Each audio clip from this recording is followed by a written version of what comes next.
Hey everybody, what's up? It's your girl Bondi Blue and I am back for another 90 Day Fiance before the 90 days review. Alright, so let's go ahead and start with Lisa and Usman.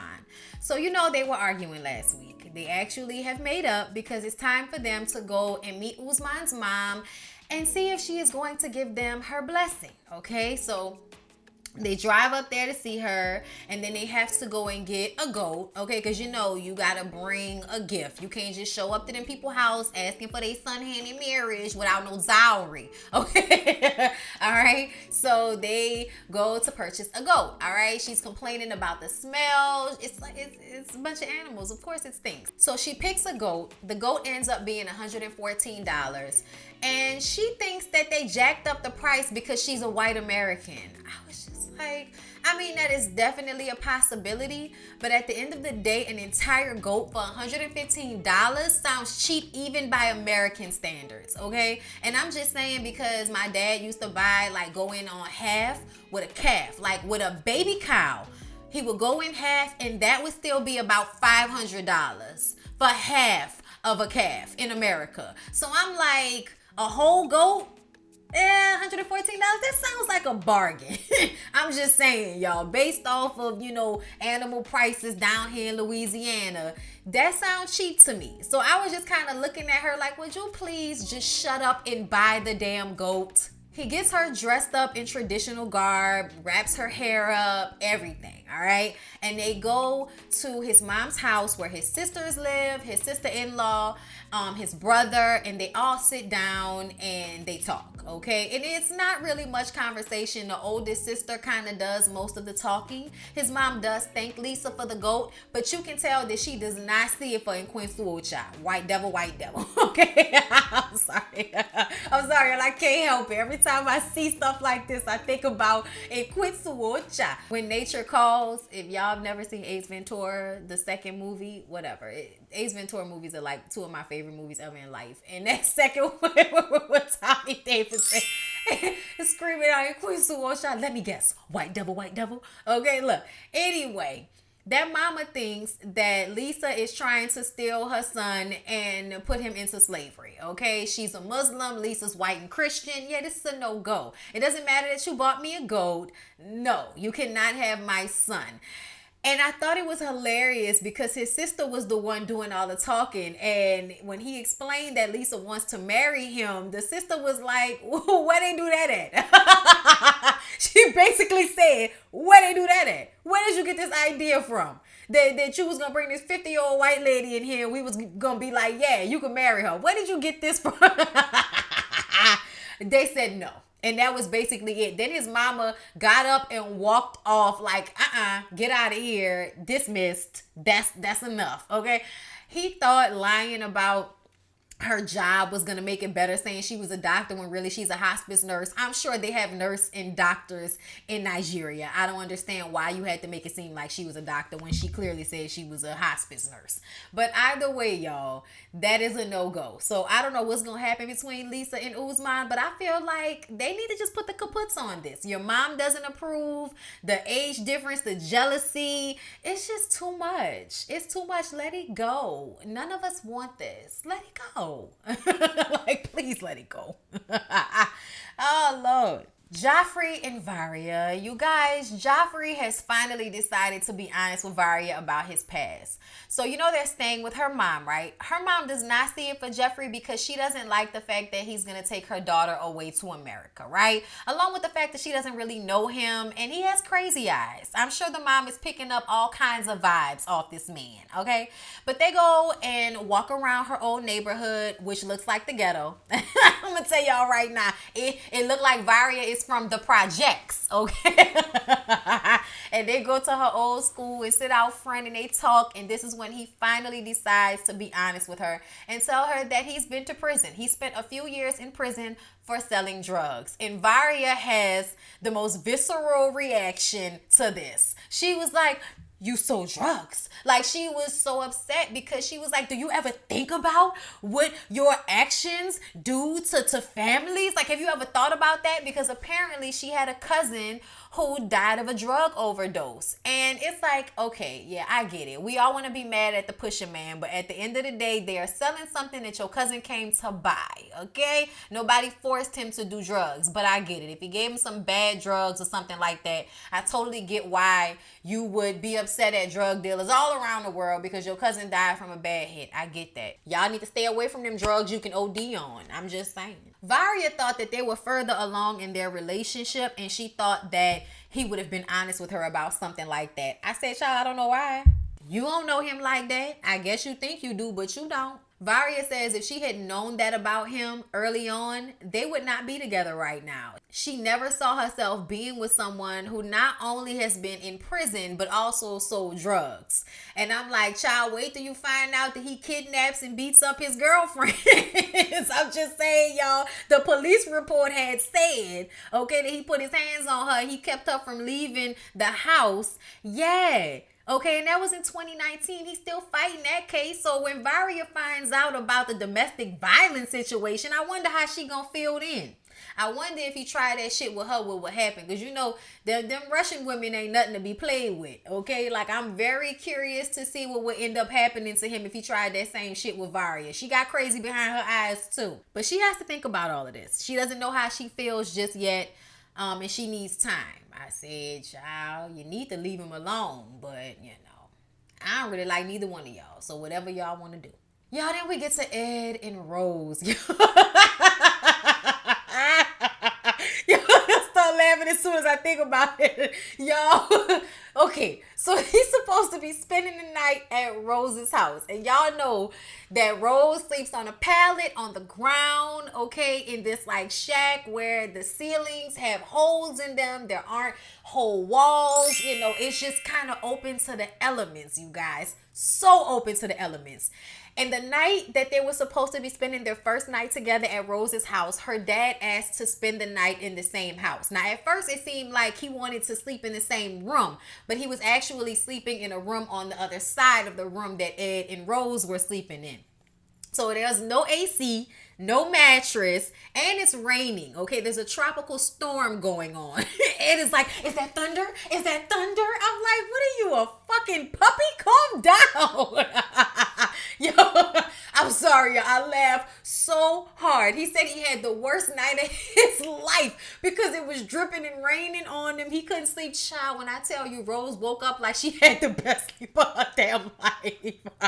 And he had his hair all over the place, and his head was propped up on the pillow against the wall because he was hot. He had been sweating the whole night. I said, that's why you bring Tylenol PMs, y'all. That's why no matter where you go, when you are going out of town somewhere, you bring you some type of sleeping aid because you never know, okay? Like, especially in his situation, I don't understand why he couldn't bring some of these things with him. I would have definitely brought some sleeping pills because if I'm uncomfortable, I take some sleeping pills and I'm out like a light. Slept through the flight. So I was just kind of like, yeah, son, you could have definitely got you some melatonin or something to help you sleep, because I know how terrible it is, y'all. I do understand Ed. I'm a hot body person, so if it's not like 67, 65, like I'm lying, 67, 63. My house is usually 63 degrees at night because my husband is a hot box and so am I. So when we in a bed together, it's warm under the covers. It's too warm under the covers sometimes. So warm to the fact that if our door is closed, our room is warmer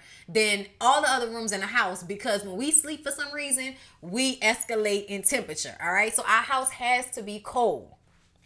I totally understand not being able to sleep when you hot and you sweating.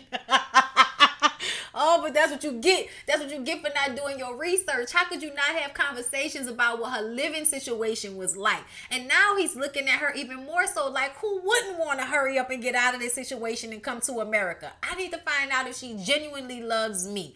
Ed, I think you need to get over it. I think you need to get over the idea that somebody is going to genuinely love you for what exactly? What about you are you expecting her to fall in love with? Your lack of neck, your controlling ways, your lack of trust, the way you are disrespectful to her, the way you're constantly uncomfortable at every turn no matter what? Like, what is she supposed to be falling in love with exactly besides the fact that you can afford her a better life? You have not like brought forth anything besides that as a positive. live. So I don't know what he thinks that she's supposed to fall in love with.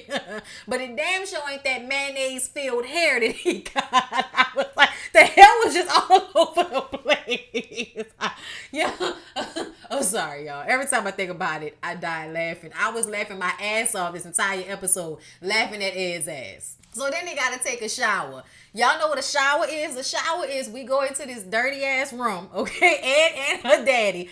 And Rose pulls out the hose pipe and just kind of, washes them with the hose pipe. And he was like, all right, that's enough. I'm done. He was so upset. And then there was a rat. There was a rat in the room where they were taking a shower. And I was like, child, I'm surprised they have roaches and everything else, because there's nothing protecting their household from the outside. You know what I'm saying? So the rat was just like sitting there chilling, in the fur on the rat. It looked like somebody was taking care of that rat. That rat looked like somebody's pet who lives in that damn house. She was like, yeah, it's a rat. I don't know. Yeah, it's a rat. Like, come on. I was like, yeah. The rat was just in a corner chilling, and nobody was phased, y'all. Yeah, we Americans, y'all, we have blessed lives. We should definitely be counting our blessings when we see some of the things that people go through in other countries, because she looked at that rat like, yeah, it's okay. I was just like, Ed. Oh my God. So then they go to the pig farm. Apparently the family owns a pig farm. I'm like, okay, cool, dope. So he goes there and he's supposed to be helping with the pigs, feeding the pigs, y'all. And because he didn't want to get mud, it's mud everywhere. Mud and pig shit all over the place. So he puts paper bags on his shoes. So he's trying to feed the pigs, and he's sliding all over the damn place because the paper bags just got him sliding all over the place. And y'all know he probably don't have a lot of control of his legs or his core or none of that. So he's just sliding all over the place and throwing the food, y'all. I swear for God, I laughed so hard at Ed. And he was like, oh my God, this is fun. It's like he was really trying to put on for her dad. But the dad is so stoic and just kind of like, all right, whatever. But that dad wanted to make sure that Ed didn't try anything with his daughter. And I'm just like, well, I mean, Ed didn't already, tap them skins. It's already happened, good sir. But I understand how the pappy felt. Okay, not on my watch. But now Ed wants to take Rose on a vacation. She wanted him to stay at her house and spend more time with her and her son and her family and get to know her child. But he wants to spend more time with her alone so he can decide whether he wants to take on this whole, ordeal. Because it's obvious that if he marries her, he's going to have to play some part in taking care of her family. It's just obvious. There's no way she's going to be able to go to America and live in air conditioning without rats on the floor and her family's still going to be living in this shack. I don't even think... It's just not right. Like, I'm going to just tell y'all right now, I know you can't bring your whole family with you, but I would definitely be sending money back to my family as much as I possibly could. Like, sending stuff to them, taking trips back, bringing stuff with me to make sure that they had, like... There's no way. But I just kind of feel like if Ed has a problem with that, maybe you need to find a woman in America who you don't have to go through that with. Another thing, y'all saw how he was acting like, oh, I have this skin condition, so I need a certain thread count sheet. I knew that was bullshit when I first heard it. But he actually looked just fine. His skin looked perfectly fine, a little flushed from all the sweat. But he didn't look like he had a rash or anything after he spent the night sleeping on Rose's cheap-ass Disney princess sheets, okay? I was just like the Disney princess sheets. I was so outdone. Yo, oh my God, poor Rose. So they go ahead and leave for the vacation, y'all. I can't wait to see how this vacation turns out. So y'all, Erica and Stephanie.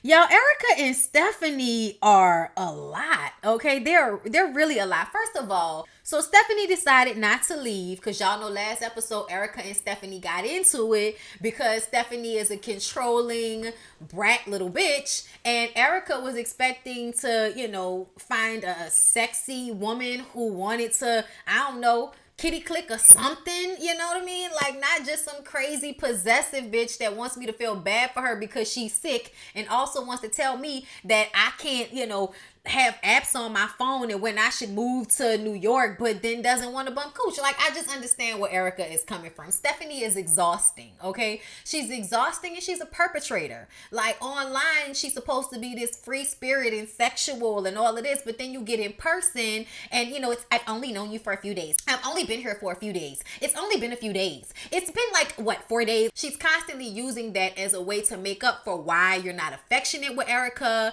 why you're not really enjoying your time with her, why you're trying to be so possessive. Like, it's just, it's so much going on with Erica and Stephanie. But Erica is trying to work with Stephanie. You can tell, but you can also tell that she's uncomfortable and she's kind of shut down a little bit, but she's going with the flow anyway. And I just kind of feel like, Stephanie, take your ass back home, please. Because if you're going to hold this trip over somebody's head, like, she doesn't even realize I put my life in danger to come here. Like, I got on this plane ride and came, like, girl, we could all catch scurvy and everything else getting on a plane to go anywhere, okay? Especially these days. So please, Stephanie, cut it the fuck out, okay, with the guilt trips because you came down here. You came down here because you wanted to be here.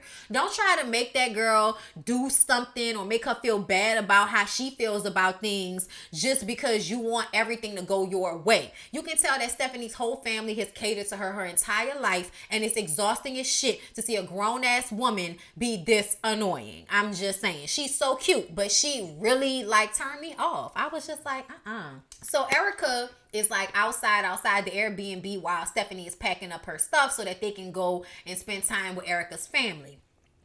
Erica's outside on the phone with her friend, telling her friend about what happened the night before, about how they argued, how she wanted her to delete the app off her phone, the whole nine. When Erica goes back upstairs, Stephanie asked her, you know, what was going on. And she was like, well, I was just talking to my friend, you know, about everything that happened last night.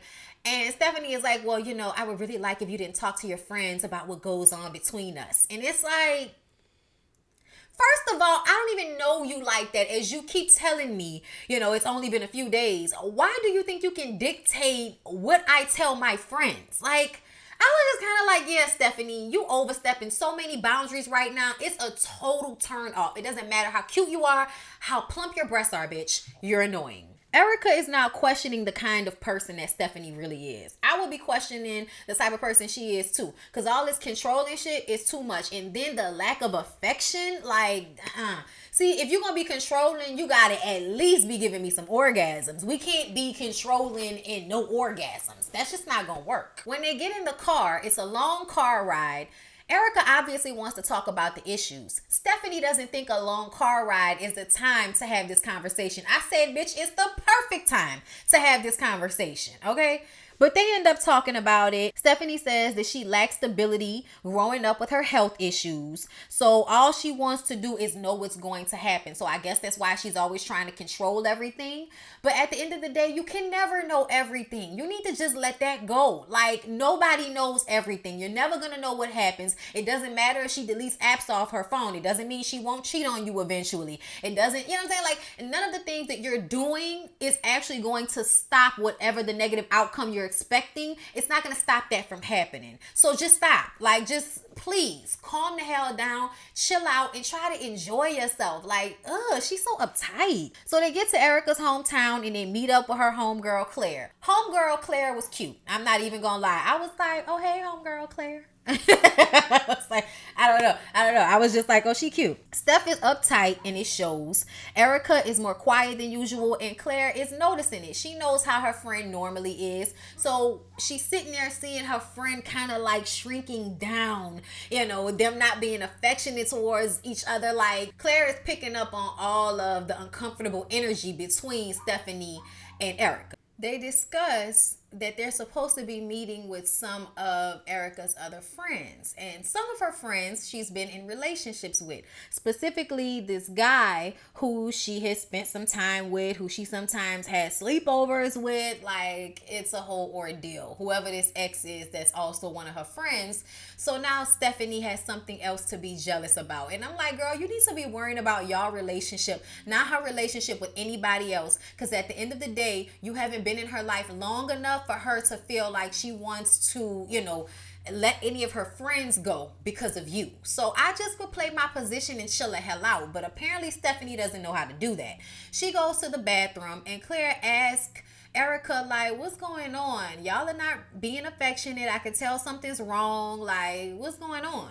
Erica talks about how Stephanie is jealous and how they haven't kitty clicked or anything, no kissing, nothing, and she needs some type of affection. So they get back to the Airbnb, and Erica is all quiet.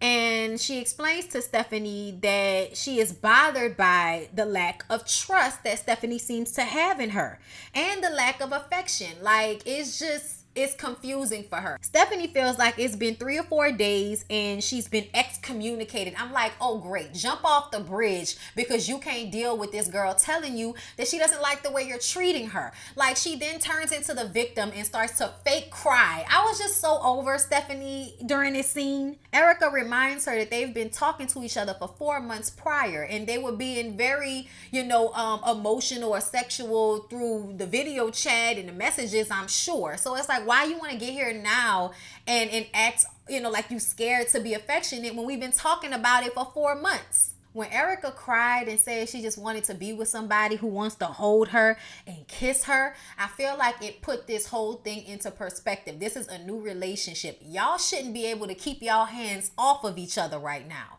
So the fact that, y'all are barely touching is obviously an issue for somebody like Erica. Stephanie says, it's just a lot. It's just too much. And Erica is like, well, if it's too much, why did you even come here? I was like, ding. That's a good question. Stephanie throws her sickness out there. Then she starts crying about the way Erica is making her feel. And Erica says that she's trying to work with Stephanie. And Stephanie says, no, you're not. You're just trying to make me feel bad, with the fake tears. Not one tear fell out her damn eye, okay? At this point, Erica is pissed because she feels like she absolutely is trying. And I feel like you can see Erica trying. Like, you can see her trying to continue on with this uncomfortable ass situation. But really, I feel like Stephanie just needs to cut this trip short and take her ass home. Like, call it a day. Erica just ends up leaving her and, Stephanie sits there fake crying to the camera people, and I'm just like, girl, whatever, talking about you feel alone. Child, Erica been feeling alone while you were in the room with her this entire time. Like, whatever. How old are you? You know what I'm saying? Like, I'm an adult. If I'm flying out of the country to go see a feat, you better believe it not on day 1, day 2, okay? Rhythmic clapping sounds. That's all I'm saying. So y'all, David. What's wrong with him, Jesus? Y'all, David is traveling to Pavlograd because he thinks Lana is scared. And if he can just get a chance to talk to her, then maybe everything will get back on track. Okay, let's ignore all of the facts. Let's ignore the fact that you and Lana have never talked to each other, seen each other for real without being on this chat site, okay, that you have had to pay for. Let's forget the fact that she didn't show up at the train station the way she was supposed to. Let's forget all of that. Let's forget there's a war going on. Let's forget that Pavlograd is not safe. The streets are messed up. Let's forget all of that and drive for what? What did he say? He said it was supposed to be 8 hours, but it was an additional 5 hours. So you drove 13 hours to Pavlograd with the terrible streets so you can find a girl that you have never talked to or seen in person before. You don't even know, like, where she lives, if she really lives there. She could have been lying to you this entire time. Like, I cannot with David, you guys. He travels to Pavlograd, right? And he ends up, like, at 9 o'clock at night getting a flat tire because the streets are terrible. Okay, they've been driving for like 8 hours. They still had 5 more hours to go at that point. Okay, it was very scary. It was dark as hell on the side of that road while he was changing the tire. I was like, what if you run out of tires? Like, what if another tire gets messed up? What are you going to do? Like, I was just sitting up there like, this is so dangerous and so stupid. And you have never even had a conversation over the phone with this woman. That is ridiculous, y'all. So when he finally did get to Pavlograd, the next day he's walking around the town. He goes to this sweet shop that Lana has told him about before. And he asked the lady who works there, does she know Lana? And shows the lady a picture. And she says, no, I don't know her. And he just leaves the shop. I'm like, you could have at least bought something, okay? Just walking around in people's store asking them questions like you a damn detective. You could have bought something. Okay, but either way, he continues to walk. Okay, I would walk 500 miles. Oh, I would walk like 5 million more. Like, oh my God, he is walking and walking and walking. He's making his way downtown, walking fast. Faces passing, he's homebound. Yes, yes. Yeah, I'm sorry, that's a bounce song. And I need you, da-da-da-da-da-da, and I miss you, da-da-da-da-da-da, and how I wonder if I could fall into the sky. If you think time will pass me by, 'cause you know I walk 1,000 miles if I could just see you tonight. So I had to do it.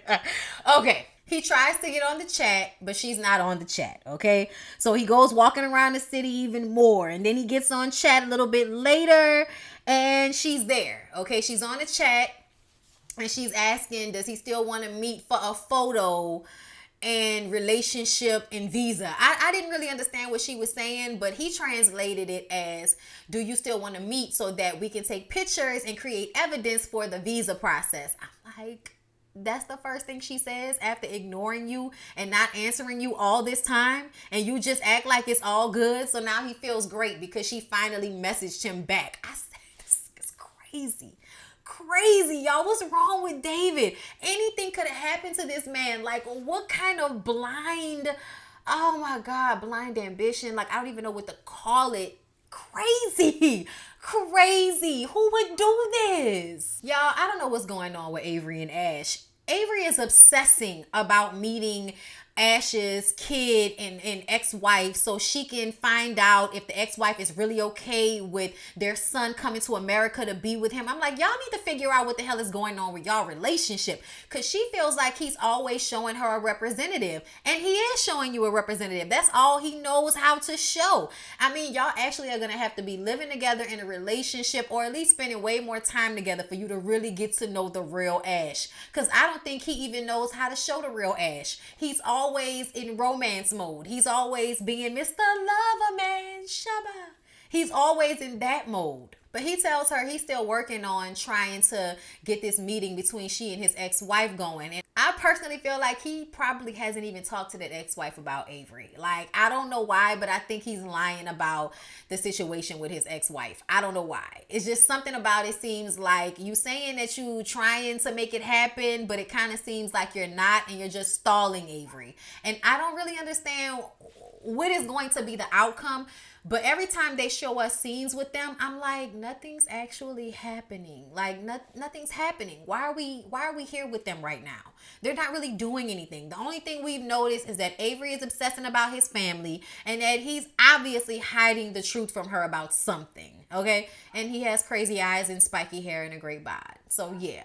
So, y'all, Tom and Darcy, I don't know why we still with Tom and Darcy, but Tom says that he can't believe what just happened between he and Darcy. He can't believe that he talked to her like that. I said, you can't? You really sat up there and did it. You told her that she gained a few pounds. You was acting like a messy ass bitch the way you was talking to Darcy, and now you feel bad about it. So he gets on the phone with his sister, who is so trunchbull, like Jesus Christ. She is definitely the villain in Matilda, but whatever, okay? She never saw it for Darcy when she met Darcy last season, because Darcy is always crying and needy, and you know, her brother is successful. He isn't going to want to be with the emotional needy woman, and that's exactly what Darcy is, okay? So he talks to his sister and says how he felt bad about the way he handled Darcy, but she's like, as long as you realize that y'all not really supposed to be together, you know, I hope you realize that she ain't the one, okay, bruh? Just so you know. Meanwhile, Darcy is at her hotel crying about how he just Jessied her,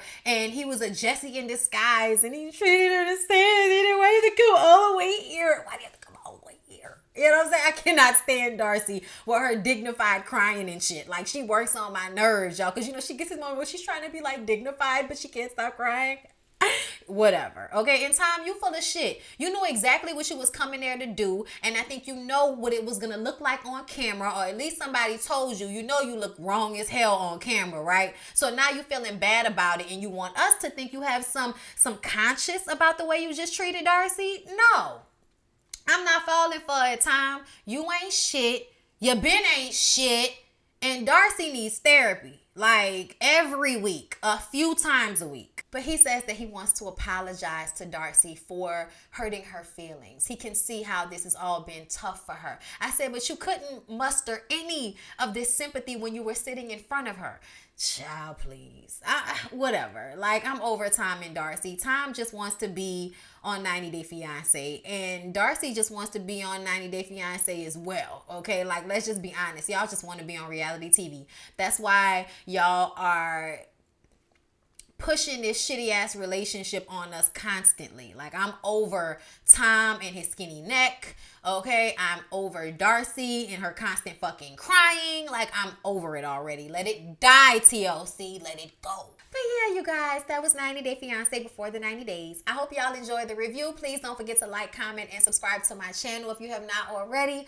I love y'all. I appreciate y'all so much. I hope y'all have been enjoying my content. I'm going to continue to give y'all as much as I can. You know, I'm going to try to be a little bit more creative. I don't know, but I just feel like it's time to expand my creativity in some way or another. I don't know what it's going to be. But, okay, I just hope that y'all will continue to ride along with me and keep enjoying my content. So, be safe out there, y'all. Love you. See you in the next one.